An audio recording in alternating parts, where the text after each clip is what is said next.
আমার সংসারটাকে ধ্বংস করেছিস, আমার ছেলেমেয়েগুলোর মন বিষিয়েছিস। বুবলাইটটা পারিস না, কিন্তু বাকি দুটোর পেরেছিস, বিষিয়ে দিয়েছিস একেবারে। অনেক কিছু করেছিস তুই। আমি তাই ভাবি মাঝে মাঝে যে তোর সঙ্গে আমার বন্ধুত্বটা কি করে হলো। নতুন ঠাকুরপো, তুমি ওকে বলে দাও সেই বন্ধুত্বটা ছিল বলে কিন্তু এখনো এই মানুষটাই বাড়িতে দাঁড়িয়ে আছে।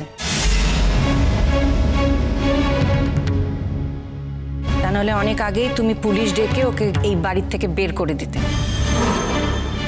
বেশি বাড়ি দেখিও না তো, অনেকক্ষণ থেকে বাড়ি দেখাচ্ছ।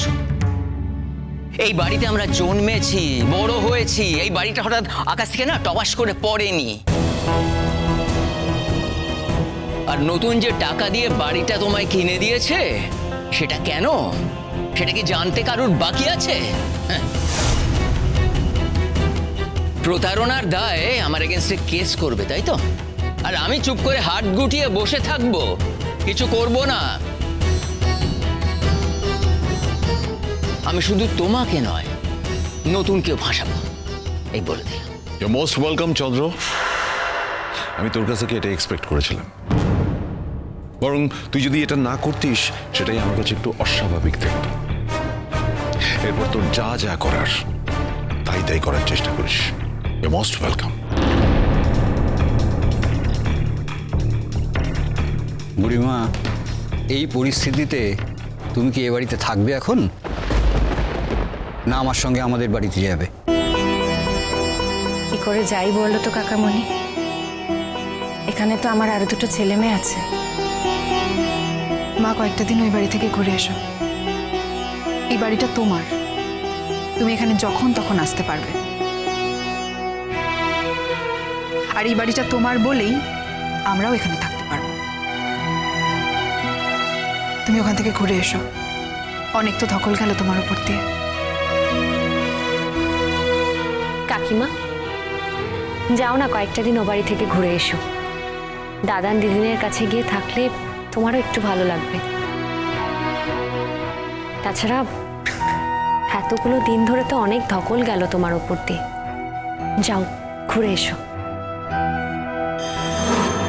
আমি আজকে তোকে নিয়ে যাবো বুড়ি, তুই কয়েকটা দিন ওখানেই থাকবি। দাদা ভাই, আমি আর এখন কারোর ওপর বোঝা হতে চাই না রে। কার বোঝা তুই? কিসের বোঝা? বাপের বাড়িতে কি থাকার অধিকার তোর নেই? তোর সেই অধিকার যদি কেউ ক্ষুণ্ণ করতে আসে তাহলে আমরা আছি। সব নিয়ে একদম চিন্তা করিস না, যা বোঝার আমরা বুঝে নেব। সেরকম দরকার হলে মিঠি, বাবিল ওরাও গিয়ে থাকতে পারে। তাহলে ফাইনালি এটাই হলো যে আমার মা ডিভোর্সটা দিয়েই দিল বাবাকে। এখন পাড়ার লোকজন সব আলোচনা করবে যে আমার মায়ের সঙ্গে আমার বাবার ডিভোর্সটা কেন হলো।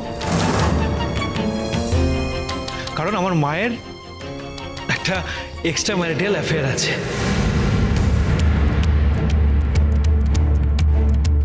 আমার মায়ের অন্য একটা উদ্দেশ্য আছে। বাহ, ফ্যান্টাস্টিক।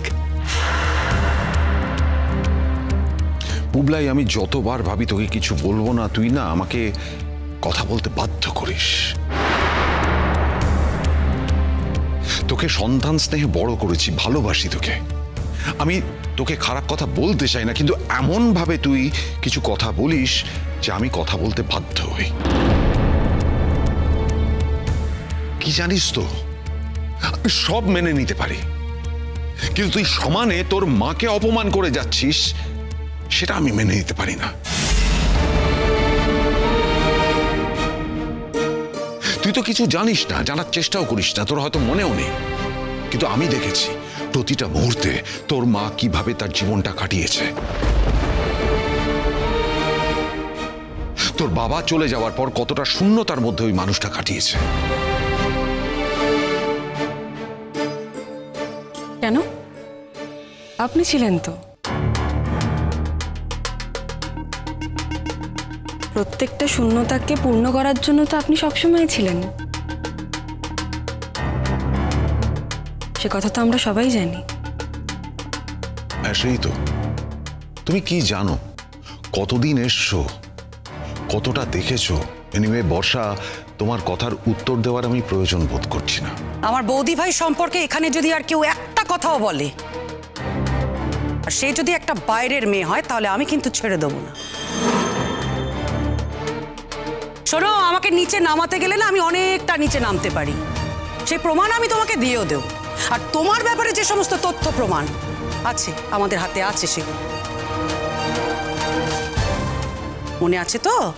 মনে রেখো।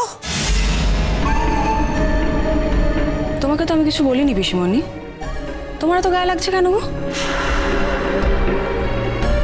তুমি বলার কে? কে?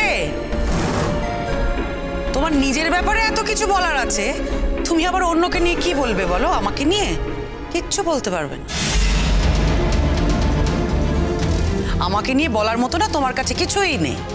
ওই তো অয়নদীপ চ্যাটার্জি এত চেষ্টা করলো, পারলো?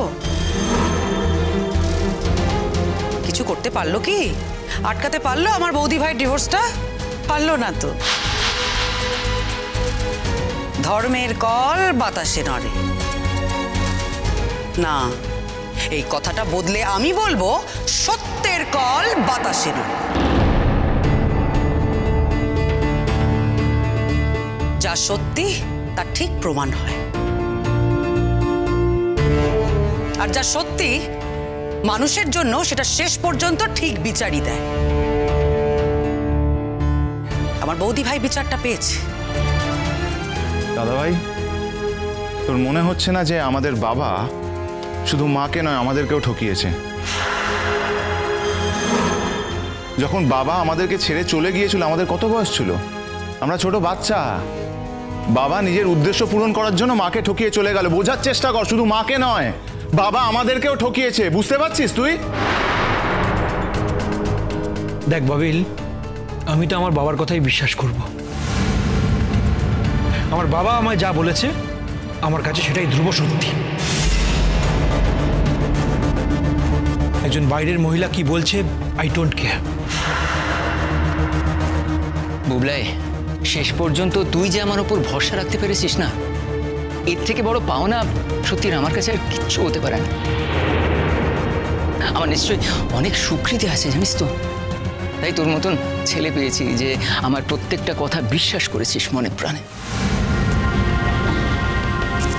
হ্যাঁ, আমি বিশ্বাস করি না, আমার বাবা, মানে আমাদের বাবা বিনা কারণে আমাদের ফেলে রেখে চলে গেছিল।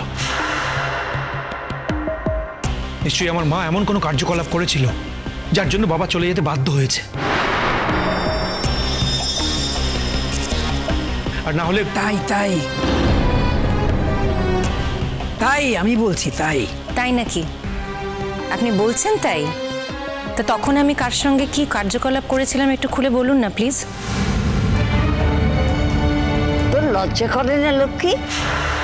এখনো তুই বউটাকে দুষিস?